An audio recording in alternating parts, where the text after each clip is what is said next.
name is Kevin Kimlowski. I'm from Stowe, Ohio. I completed my undergrad from the University of Akron.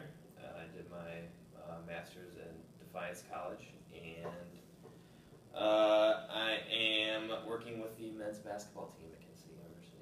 Very good, thank you. How long have you been practicing now? I was a graduate assistant at Defiance College in August of 2009, so it's been since August then, so that's shade over 7 years now that I've been doing athletic training. Okay. So before you came to Kent, did you do any type of internships? Yeah, I did. So I finished my master's at Defiance, and I did a 1-year internship at Central Michigan, and I worked with the football and baseball teams there, and then I worked at Case Western Reserve University for a little over 2 years, and I worked with men's and women's soccer, wrestling, swimming, diving, and baseball, and I taught a couple classes there as well. Oh, what classes did you teach? Kinesiology and first aid and CPR were my 2 classes that I taught. Do you like doing more of the clinical stuff or the teaching stuff? I like clinical stuff. There wasn't enough time to focus or dedicate my time to really being good at teaching there. I feel like if I did one or the other, I would have liked one or the other, but I had 180 athletes that I was more concerned about than my 2 classes that I had to teach. Yeah. So yeah, I like clinical stuff more than teaching. Yeah, that's a lot. Yeah. That's a lot of students, and then have to do teaching on top. I'm more of a hands-on kind of person myself. Yeah. So what challenges do you face on a daily basis, do you think, as an athletic trainer? I think the biggest thing is just finding a good work-life balance, especially when you're in season. Like right now, it's kind of like, we're gearing up for season to start, so you don't have the weekends off, and your friends are asking you to go and do things, and you're like, well, sorry, I gotta work today. And they're like, on Sunday? You're like, yeah, Sunday. Mm-hmm. Like last year, I had 3 days off in 5 months, so it's tough to not just try to have a personal life as well as your work life when you're in season, especially. So that's kind of my biggest challenge, and just the expectations of working in Division I athletics is kind of like you're supposed to be around all the time, so it's kind of tough. Yeah, that's going to be something that's going to be challenging for me too, is balancing life and work and wanting to go out and do things and have fun with friends and not being able to. Yeah. But it'll be something I'll have to work on. Yeah. What do you feel is what do you like best about your job and as being as an athletic trainer? There's a few things that I like about the job. One is, you get to deal with an athlete from their lowest point to their highest point. Especially, that's one reason why I like Division I, is because you're there from the moment they get injured, you do all their rehab, and you're there from the moment when they're back playing on whatever surface they might, whether it be wood, floor, grass, or whatever. So that's my biggest thing, just the gratification you get from helping someone get all the way back from their lowest point to their highest point. And also, I played sports in high school and all that good stuff, so it was one of those things where I loved sports, I love being around sports, and this is just another way for me to be involved in a competitive atmosphere and athletics, and sure that you get the free travel and the gear and all that stuff, so those are all added bonuses, but I'd say those top 2 are probably my top 2 reasons why I like this job so much. Yeah, free gear is definitely fun. Yeah. And free food. Oh yeah, food, yeah. Oh yeah, food for sure. What sports did you play in high school? I played football, baseball, and basketball, and then my last couple years I just concentrated on football, so I played football and ran track. So those were. Football, I still play basketball, like in an old men's league, and I play softball, and I used to play flag football, but I haven't really done that. Which one's your favorite? Basketball. Basketball? Yeah, I like playing basketball. I got you. So, being a fan of basketball and working basketball is probably working out pretty well for you then. Oh yeah. It's definitely if you play it a lot, it gives you a little bit better understanding of what your athletes are going through. Mm-hmm. What kind of feelings they have when they're saying, "Hey, my knee hurts," or my ankle hurts, and they're doing certain things. You can relate a little bit when it comes to them complaining about injuries and things like that. Mm-hmm. I definitely, I'm trying to get into this soccer game, and that's the game I know, so Yeah. I'd be able to relate very well with it as well. Soccer, not so much. I never played soccer, so Yeah. it's tough for me to get into it. It's something my cousins got me into it, so my parents signed me up, and I just kept going. And it was just one of those things, and being a little guy, football and basketball, those definitely weren't going to work out for me. Oh, yeah. I was pretty good at baseball, though. Did you always see yourself working in a Division I setting? I saw myself working in the collegiate setting, yes. I had a rotation at a high school when I was an undergrad, and I just didn't really enjoy it. Mhm. And working in a clinical setting, I didn't really like the fact that we were underneath the PTs and stuff like that. So I wanted to be in charge of what I was doing, and at the Division I setting or at the collegiate setting, you kind of have more freedom to do what you want to do. You don't have to worry about dealing with minors at the high school level and communicating with parents. You have more autonomy to do what you want to do. So I kind of figured that out from undergrad is what I wanted to do. So that's why I went to grad school, because I knew that I wanted to work in the collegiate setting, and I've done whatever I could to stay at this level. So Yeah. that's why I took an internship, because I wanted to be at the D1 level, not D3. And got my way back here, so it's nice. Yeah. I'm not a huge fan of the high school or the clinic setting myself. I like Yeah. to be up there in that Division I area, if not professional soccer. So what are some of the challenges you see the profession of athletic training, and what are some things you feel current and new athletic trainers can do to work on these challenges? I think one challenge is just getting our profession out there and getting recognized.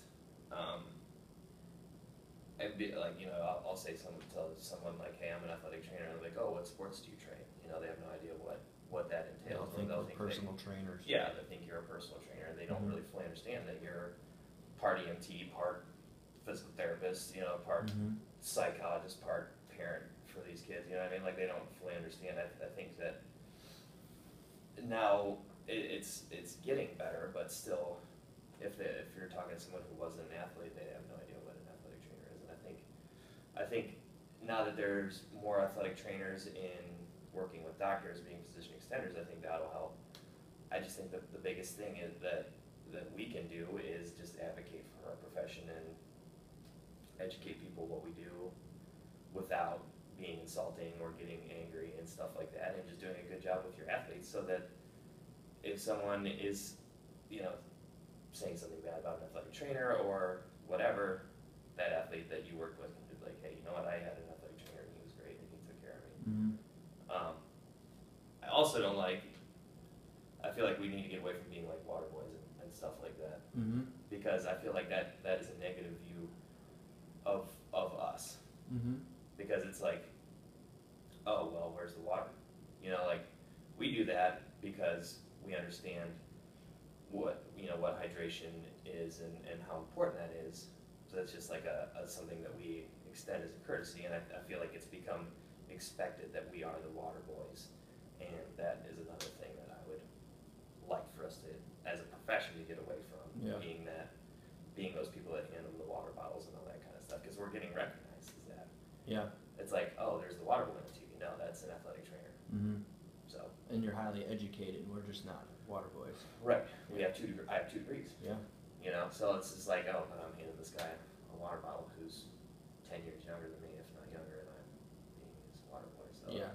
I feel like that's kind of it makes people look down as opposed to up. Like there's, like I love the fact that there's, that they're working like the physician extender role, that you see athletic trainers are now, they're doing sutures, they're doing things. I think that's more important for us to do, to enhance our profession medically, to be more recognized, versus doing things like filling up water bottles.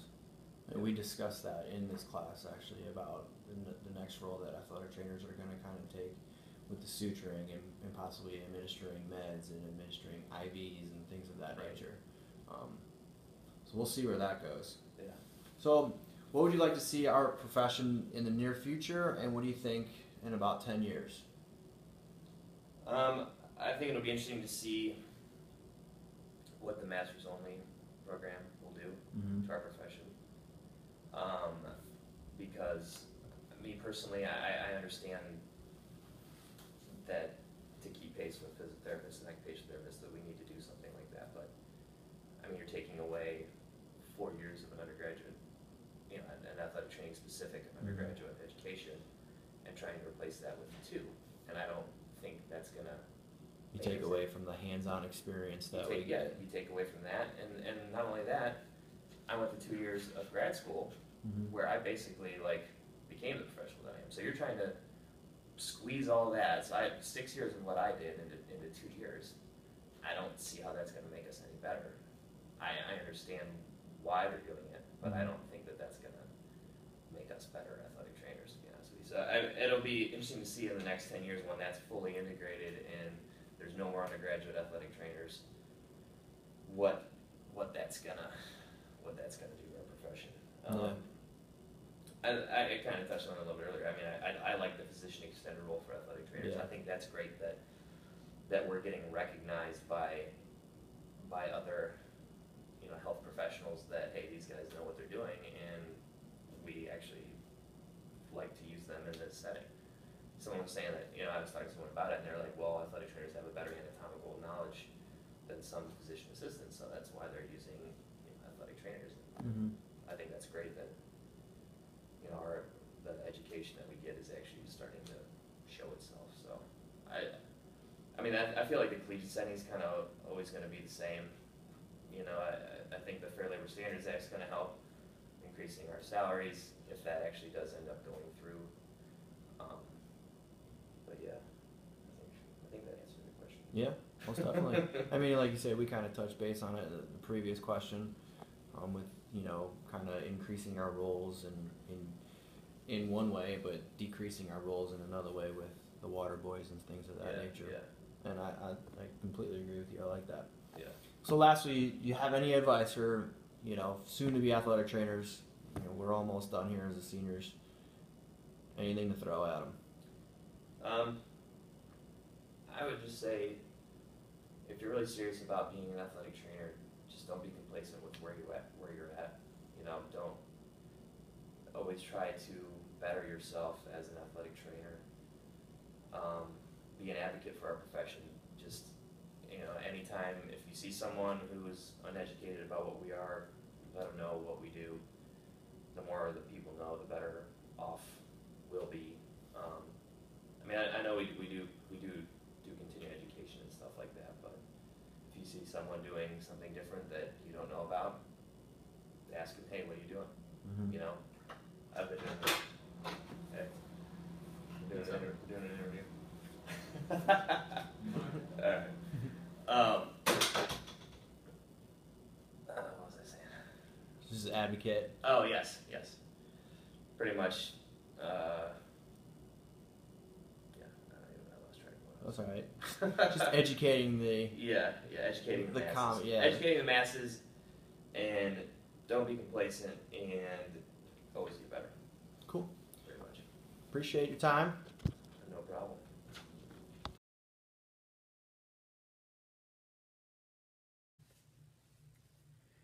So after looking at the interview with Kevin, some of the key points that I took away from it is, again, he, like most other athletic trainers, talked about finding that work-life balance. We all know that an athletic trainer has demanding hours. They're required to be at practice, at the fields, before practice, taping, after practice, rehabbing. I know this is going to be something that's going to be challenging for me, because I do enjoy going out and doing things with my friends and my family. So finding that work-life balance is something that I know personally I'm going to have to work on. I liked how he talked about one of the most beneficial things that he gets out of being an athletic trainer is working with that athlete at their lowest point and going through the stages of having them at their highest point. Lowest point is when they're injured, they don't know if they'll ever play again, have to go through most likely a surgery, then the steps of rehabilitation to the point where they're back on the field or the court playing the sport that they enjoy. So I thought that was something that was also pretty interesting that we kind of bonded on that. Something else that I found very beneficial that we can relate with is he's the athletic trainer here for basketball. He grew up playing basketball. It's a sport that he enjoys very much. He says that he continues to play basketball, so he can relate with his athletes that if they tweak an ankle or a knee, um, he can relate because he also plays that sport. And knowing that I want to get into the game of soccer, um, I'd be able to relate with my athletes. If they were to receive some type of knock at the ankle or the knee, we all kind of would think alike, I guess, so to speak. Um, I thought something that was also very interesting, the whole image of being a water boy.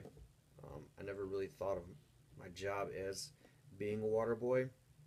Um, I thought that him talking about athletic trainers working with physicians and physician extenders to doing some kind of like medical, increased medical role where we were talking about the IVs and sutures instead of just taping ankles and giving water when guys need water.